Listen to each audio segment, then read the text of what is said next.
தேவ கட்டளை என்னன்னாக்கும், இறை வார்த்தையை உலகம் முழுசும் பறைசாற்று. மனுஷ கட்டளை என்னன்னாக்கும், அத நிறுத்து. நிறுத்து. இப்ப நான் எதுக்கு கீழ்ப்படியணும்? தேவ கட்டளை. தேவ தேவ கட்டளைக்கு கீழ்ப்படியணும். Praise the Lord. Praise the Lord. இந்த சிப்ராவும் பூவாவும் தேவ கட்டளைக்கு கீழ்ப்படிந்தாங்க. அரச கட்டளைக்கு கீழ்ப்படியல. ஆகவே ஆண் பிள்ளைகளையும் வாழ விட்டார்கள். இதனால் ஆண்டவர் அவர்களை ஆசீர்வதித்து உயர்த்தினார் என்று வேதம் சொல்கிறது. ஹல்லேலூயா. ஹல்லேலூயா.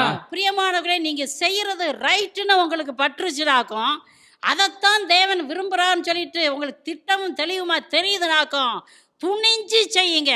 ஒரே ஒரு வாழ்வு, அது இயேசுவுக்காக இருக்கட்டும். என்ன செஞ்சிட முடியும் இந்த உலகம்?